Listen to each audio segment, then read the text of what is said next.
Coming up next on The Voice of Alabama Politics, census challenges. Also, the V-Team takes a look at voter fraud. And who's next at BCA? All right, you all know the drill. When your number is called, step forward and repeat the phrase you've been given. Understand? Number 1, step forward. Oh no. No, no, not the usual suspects, not them. All this and much, much more coming up next on The V.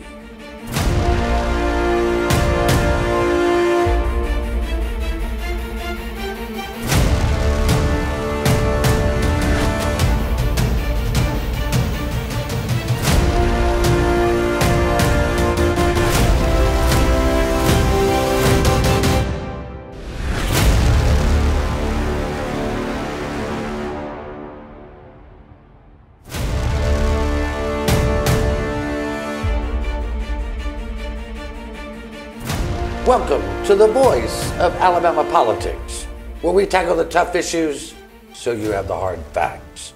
I'm your host, Bill Britt, and as always, I'm joined by the V-Team. Welcome home. Hi, guys. Hello. Jonathan. Hello. Charlie, you're on this side today. I did. Well, I moved over here because you took my seat. Hey, this is my good side now. Come on. Don't care.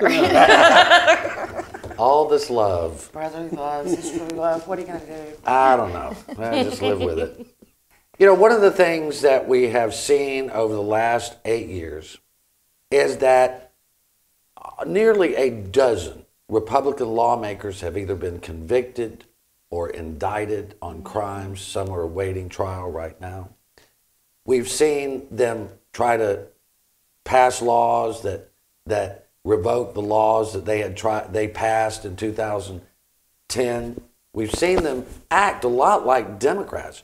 But still, the Republican brand is very strong. Now, I don't mean this is pointing at, majority of Republicans, but I'm saying there's a bunch of Republicans that have done some pretty crazy stuff. But yet, Jonathan, the brand is strong. I mean, the Democrats, according to poll numbers, have almost zero chance of taking any real seats, making any real strides. I attribute this to the turn in national politics.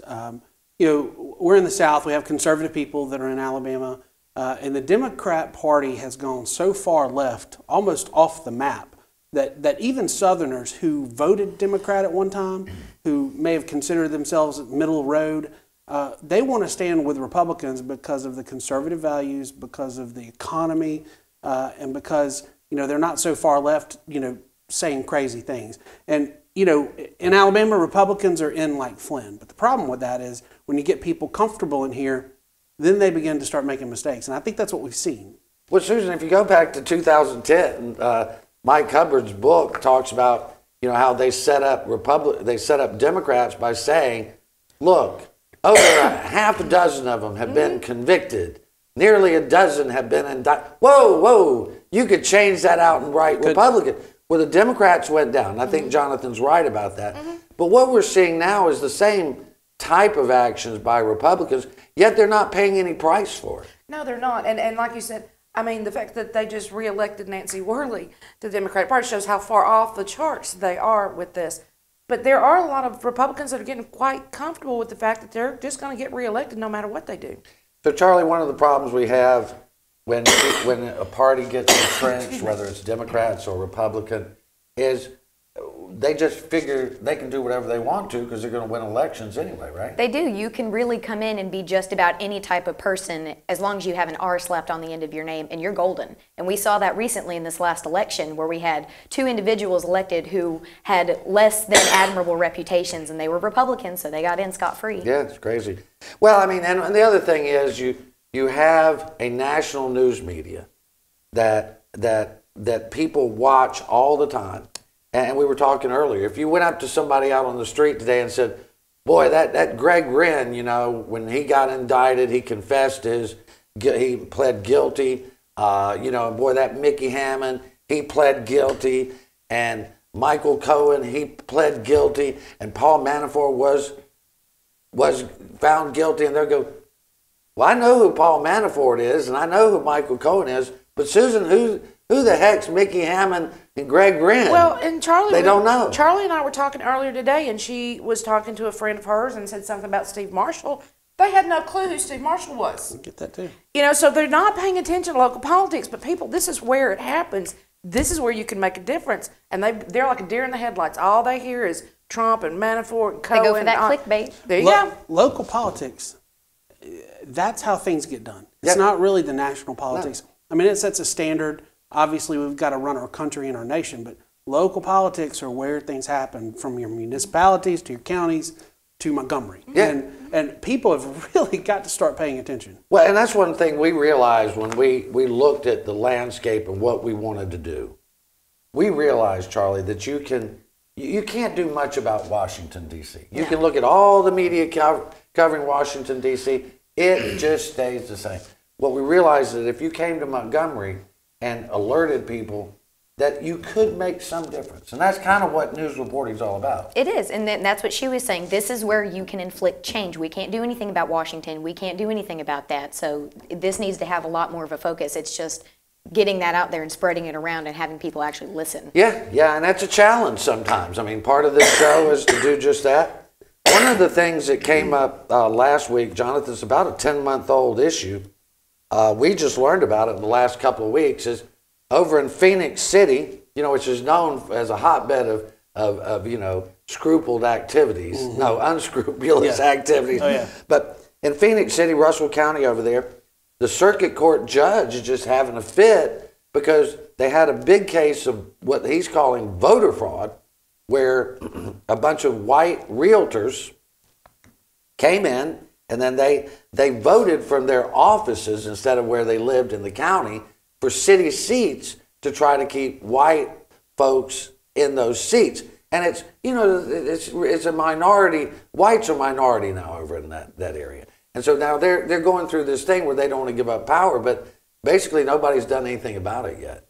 Well, I find that interesting that according to what the judge says, that these realtors would put their address at their office. I mean, that is voter fraud. And some similar things happened, and I'll say this, in the Doug Jones race in Alabama. A lot of people nationally were sent down here, and I actually discovered this on my own and reported it to the Secretary of State's office. But a lot of folks moved down here, and you're able to register to vote within a week or so, a couple weeks of the election. And they were staying at Airbnbs and putting their addresses here. They voted, and then they left, turned around, and went back to their state. You don't even have to change your license. It's just if you live here for a certain period of time and you're a resident, you can do that. And I think they used this situation to do a similar thing. They moved people in, put an address down, and voted. And no matter how you look at it, that's voter fraud. But Charlie, this is something that Montgomery saw years ago.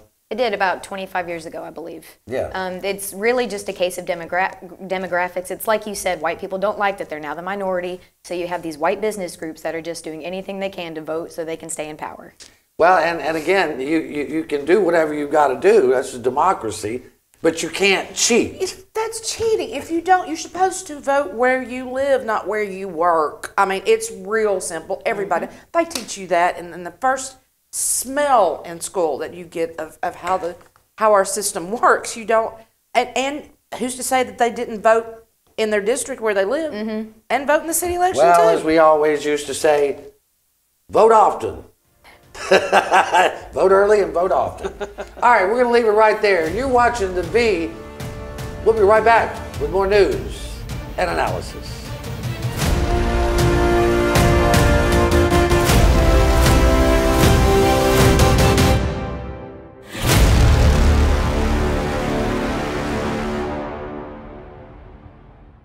You'll never guess what 400,000 people in the U.S. were using when they crashed their cars last year. No, not this. This. Distracted driving will kill you. Drive safe, Alabama. A message from your Alabama Department of Transportation. The Energy Institute of Alabama promotes reliable, affordable, and clean energy to help grow our economy, create high-paying jobs, and build public support for Alabama's energy industry. Access to clean, affordable energy continues to be an issue of vital importance, in the halls of government and around the kitchen tables across our nation. The Energy Institute of Alabama is the best source of energy industry information and how it affects households across the state, from convenient energy production to alternative fuels to solar power and beyond. Two-thirds of drivers who died in car crashes chose to ignore this warning. Seatbelts save lives. Drive safe, Alabama. A message from your Alabama Department of Transportation.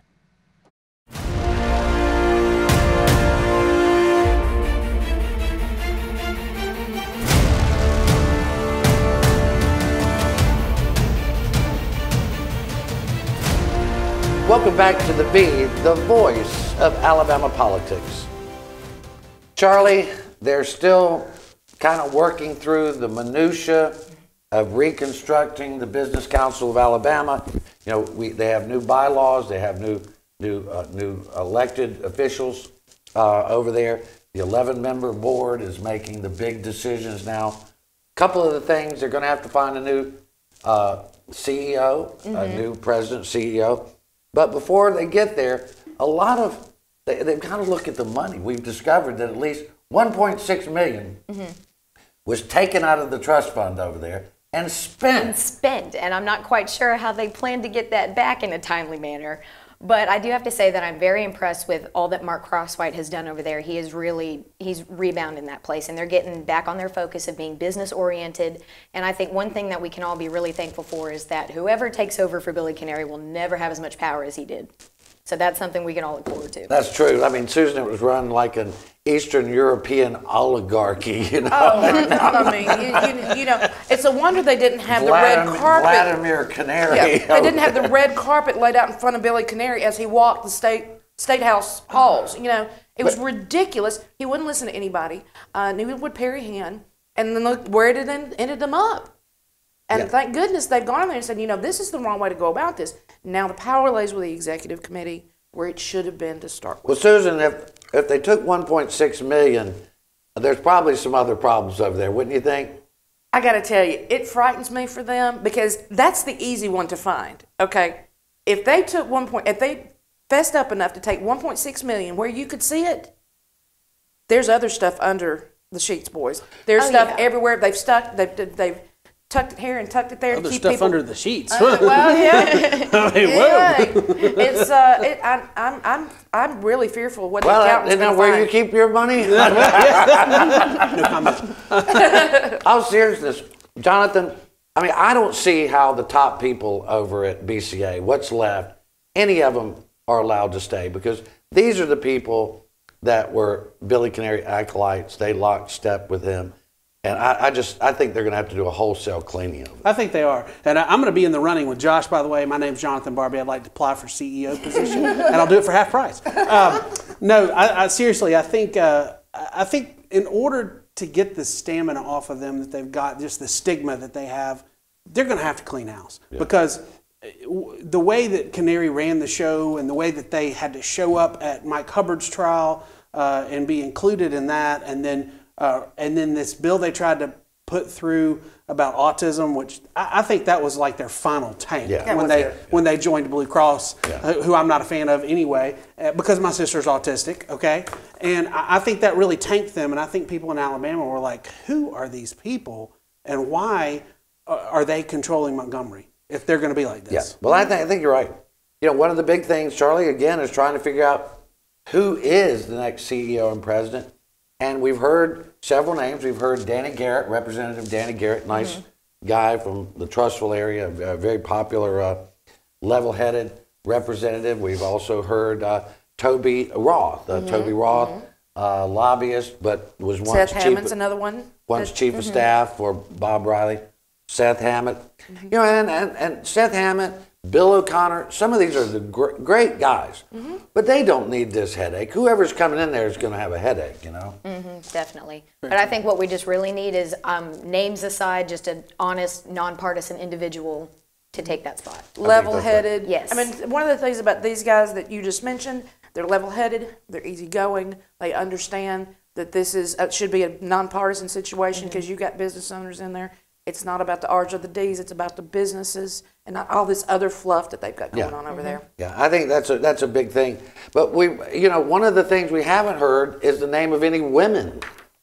You brought that up last night. Yeah, I haven't heard a single woman tossed out for that goes to the argument that Charlie and Jonathan just got into off camera a minute ago that got kind of heated. Y'all should have seen that, but probably not.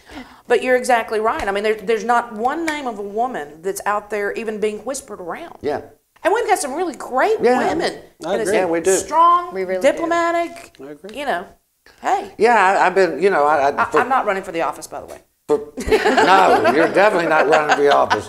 She'll find the money hidden under the sheets. Yeah, I will. Maybe I so. shall find some money. Y'all every know I cent. can find the money. Well, as we know, she can find any number of things. But I think it's interesting. I want to move on. The census is coming up, the 2020 census, and two things that happen during the census. One, it will determine how many congressional seats Alabama has, and two, it will determine, Susan, how much money we get from the federal government. Right. So you would think they would want to count every person in the state. Yet right now there's a push on not to count everybody because we don't want to count illegal aliens or people that are here illegally. And quite frankly, a lot of Hispanics, whether they're here legally or not, are terrified of getting counted because they don't want to get... Because there's this big push out there to make sure that illegal immigrants are not on there. But they're going to, like you said, alienate a lot of people that are here legally. Now, we get about $1,100 per head from the federal government. Now, I know that most Alabamians don't, we don't want federal money. This state will collapse without it. Yeah. I mean, we're talking about Medicaid, we're talking about the CHIPS program, we're talking about very vital programs that are going to be based on how much money they get. It's going to be based on the census. So alienating people and trying to keep them off the census records, it's just insane. Well, Kay Ivey's doing a big push, Jonathan, to make sure we get everybody included. And they don't ask questions about like where you are you a citizen or are you not a citizen? What they want to know is who's here. Yeah. And I think it's very important. Honestly, I think it's correct to, and I'm speaking from a business person. Illegal aliens live here. They use our roads. They use our infrastructure. They use our medical services. They need to be counted because we need every dollar that we can get in this state. And I don't care if you live here legally or illegally or if you're here temporary working, you're in our state and you're using our resources and you need to be counted. But the question on that census is going to discourage so many people who are terrified. Yeah, absolutely. And I got to tell you this, Steve Marshall's one of the proponents of putting those questions on that, which will end up costing communities a lot of money as well. When he's the one that went and settled out the differences between the Hispanics and the people in Marshall County. Oh, yeah. When he was in Marshall County, he coddled the Hispanics to please the chicken industry. Please Tyson, just up the road. Yeah, well, anyway, that chicken... talking about both sides of your mouth. That chicken's flown the coop. Is that what you're I wish. That's a chicken that needs plucking, baby. All right, we're going to have to leave it right there. You're watching The V, the voice of Alabama politics. We'll be right back with more news and analysis.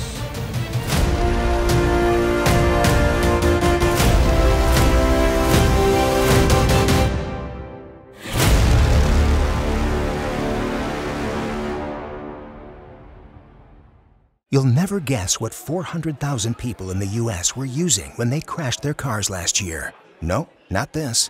This. Distracted driving will kill you.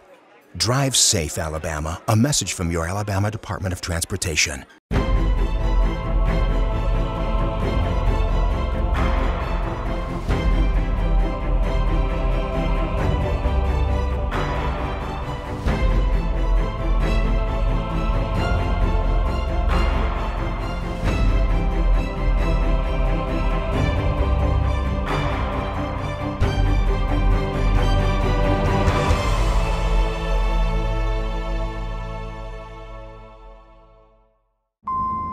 Two-thirds of drivers who died in car crashes chose to ignore this warning. Seatbelts save lives. Drive safe, Alabama. A message from your Alabama Department of Transportation.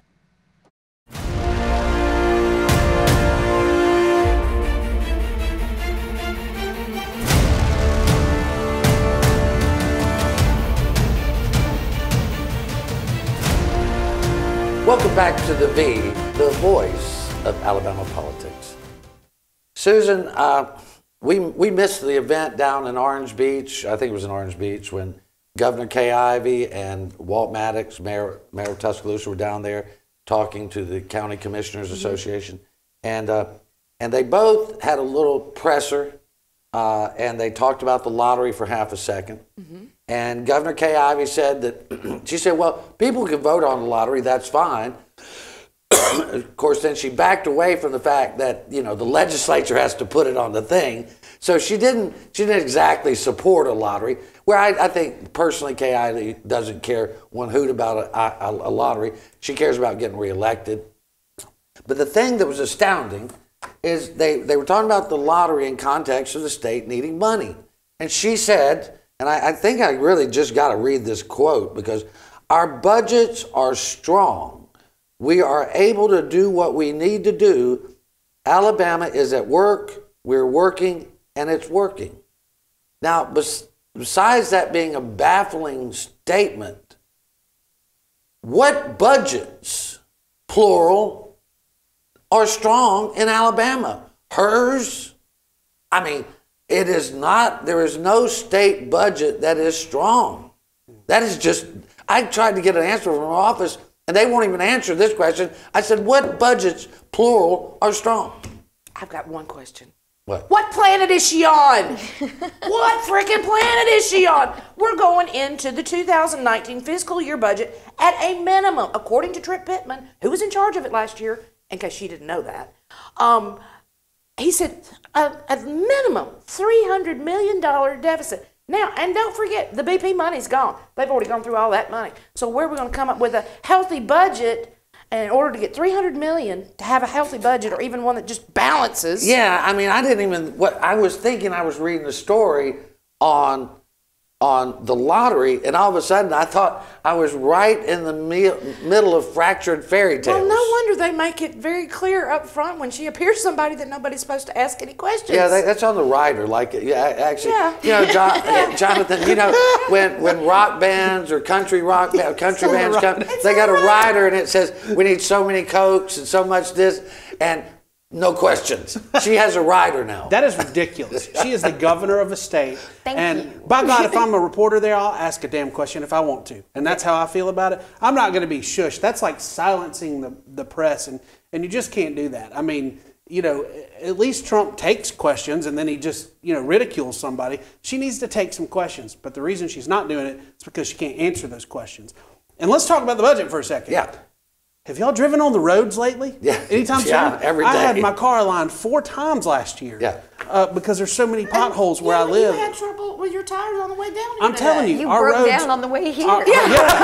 because of the roads. Yeah. The roads are so bad, and we have had a budget shortfall for so many years. To say that we've got great on budget is ridiculous, especially when it takes the legislature during session all the way to the end of session to do a budget. Because they're robbing from Peter to pay Paul. And if we had not had that BP money, we would have been in trouble. And that's scary that we're that close. And look, I want to see, I don't want to pick on Governor Ivey too much, but I mean, Charlie, come on. I will do it. Our education budget may be paying for itself, but we are 47th, 48th, or 49th in education.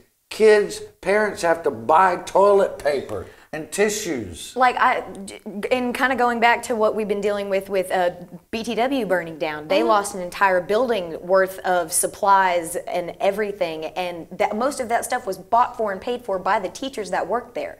They don't get anything in their budget. Yeah. So me seeing this article saying we're budget strong really confused the hell out of me today. Also, remember, that building was condemned. We had children in our education system. Our budget's so healthy in education that we had children attending a school that had I went been to condemned. all 4 years of high school in a condemned One building. of the people that I talked to from that school said, had there been children in that building, they would not have been able to get them out. But we've got a healthy budget according to KI. Sure we do. Well, no, it's strong, baby. It's strong. Strong. It's like, it's like, yeah, right. Strong. It's not strong. We are in deep trouble here because we do not have enough money. We're one of the poorest states in Alabama. We need to do better. Whether you like gambling or not, it's already here. The Porch Creek Indians own it. It's been here. Yeah, they own it. Time for lottery. I'm gonna skip over a couple things because I want to get to this next issue real quick. And I hate to beat up on the governor, but so Steve Flowers writes this article about Governor Ivey, or he was on a show, and he said, well, Governor Ivey appeared senile, and he said appeared. And of course, he heard from Debbie, her campaign person, and she jumped all over Steve, and Steve didn't take that all too well. But anyway, he said, I didn't say she was senile, I said she appeared. And then he wrote some more about because she won't debate. And he says she won't debate because she can't debate. But the funny thing to me that I thought was he had great advice for the governor. He said, from now on, just don't do anything and don't say anything. And evidently, she's taken this to heart. Evidently. I mean, she shows up at ribbon cuttings. She barely says anything then. That's a 6-minute appearance. I don't think she can last longer than 6 minutes. Don't forget her restaurant openings. Oh, yes, and the Walmart. Yes. Walmart, whatever it was. But, I mean, I really don't think she can. I agree with Steve. I totally agree with Steve. I wonder if they're having to prop her up like they had to prop Hillary Clinton up. Well, it's possible. It's possible. But, here's my thing right here. I want a successful governor. She's going to win. There's almost no chance that she's not going to win. But come on, just level with us. Tell us what we're dealing with. And just quit this stupid thing of calling up everybody and say, oh, well, the reason we don't debate is because our Democratic person doesn't matter. But it doesn't matter whether the Democrat matters. The people matter. Well, I understand where they're coming from, though, on the campaign side. I do. If she just rides it out, she's fine. If she doesn't answer wrong, then they don't have anything to say about her. So kind of riding it out and not saying anything is probably going to get her a win. But I guess it's just me trying to apply logic to politics, which really does not work. No, what are you doing? Who the hell wants a governor who will not debate or speak or answer questions? It makes literally no sense to me. No sense whatsoever. But that's fine. That's Alabama. Well, we're just going to have to leave it right there. That's Alabama, baby. You've been watching The V, the voice of Alabama politics. You watch us because we watch them.